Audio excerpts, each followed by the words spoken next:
18 जनवरी 2026 शाम के 7 बजे दिल्ली का नॉर्थ ईस्ट भजनपुर के एक छोटी सी गली जहां बच्चे खेलते हैं, पड़ोसी एक दूसरे को भैया कहते हैं, लेकिन उस शाम एक 6 साल की मासूम लड़की के लिए वो गली सबसे खतरनाक जगह बन गई। हमने सुना था दिल्ली लड़कियों के लिए सेफ नहीं है, बट एक बच्ची के लिए भी। ये केस आपको यकीन दिला देगा कि दुश्मन कोई अनजान नहीं बल्कि आपके आसपास जाने पहचाने लोग ही होते हैं। और जितना ये केस ब्रेन रॉटिंग है ना, उससे कहीं ज्यादा ये केस के दोषी वो सुन के दम दिमाग हिल जाता है। तो चलिए आप लोगों को ये केस बताते हैं।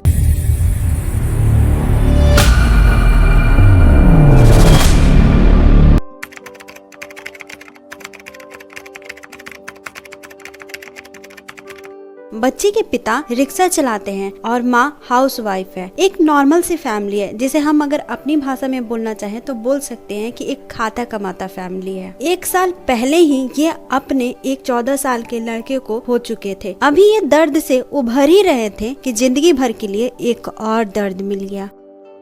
18 जनवरी को बच्ची के पिता शाम को जब घर आए तो वो बच्ची जिद करने लगी कि मुझे कुछ खाने का सामान दिला दीजिए। तो बच्ची के पिता सामने के दुकान से ही उसे कुछ चॉकलेट खरीद कर दे देते हैं और गली के मोड़ पर छोड़ देते हैं, ये बोलकर तुम घर जाओ मैं आता हूँ। बट उस पिता को ये नहीं पता था ये थोड़ी सी समय उसके लिए सबसे ज्यादा दर्दनाक समय होने वाला है। और वो जैसे अपनी बच्ची को छोड़कर जा रहे हैं, वो उन्हें वैसे भी नहीं मिलेगी।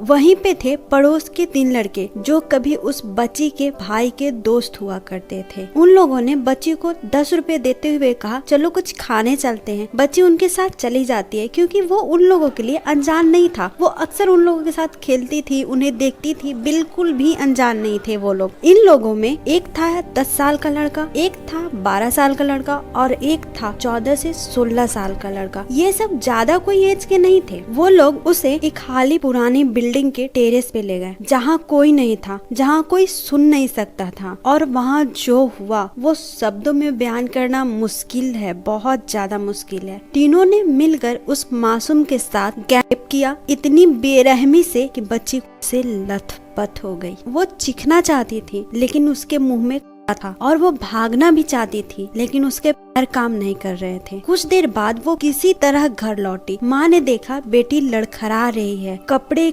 से सने थे, चेहरा पिल्ला पड़ा हुआ था। माँ ने पूछा क्या हुआ बेटा? बच्ची ने डरते हुए कहा गिर गई थी माँ, लेकिन शरीर पे गिरने का कोई चोट नहीं था। माँ को थोड़ा सा शक हुआ और उतनी ही देर में उन्हीं 3 में से कोई एक लड़का आके कहता है कि गाड़ी से टकरा गई थी, लेकिन उसके बॉडी पे और कहीं निशान नहीं थे और वो तुरंत बेहोश हो जाती है। वो बच्ची, माँ उसे तुरंत हॉस्पिटल लेकर जाती है और हॉस्पिटल में ही माँ उससे दोबारा पूछती है क्या हुआ था बेटा? तब वो पूरी कहानी बताती है।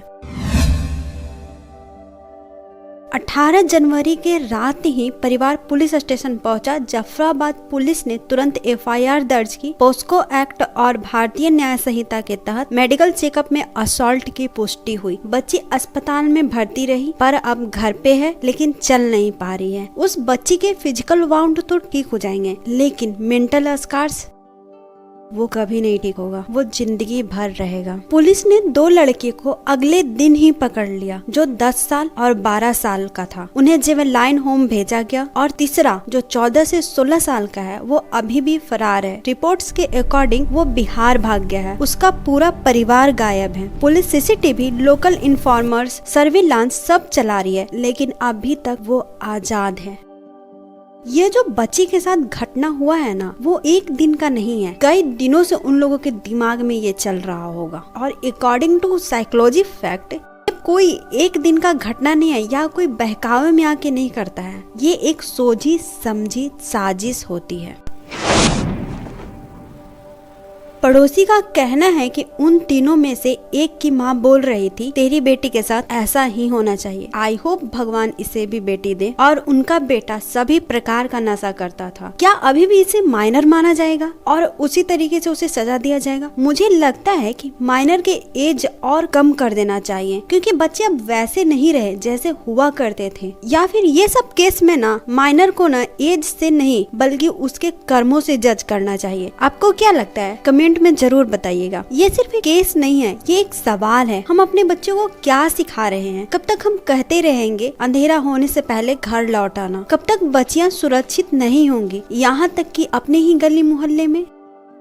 जस्टिस फॉर हर एंड हर उस बच्ची के लिए जो आज भी खेल रही है बिना ये जाने कि पड़ोस में खतरा छिपा हुआ है। ये केस को आप अपने फैमिली ग्रुप में जरूर शेयर करिएगा ताकि वो लोग भी अलर्ट रहें। हाँ। हाँ। तो आपने आवाज नहीं लगाई थी किसी को? कपड़े डाला था मुंह में। हाँ, कपड़े डाला था। कपड़ा डाल दिया था मुंह में? तो फिर से मिलते हैं एक नए वीडियो में। तब तक आप अपना ख्याल रखिए और अपने परिवारजनों का। And if you like the video, then like the video and do subscribe for more true crime stories. Bye bye.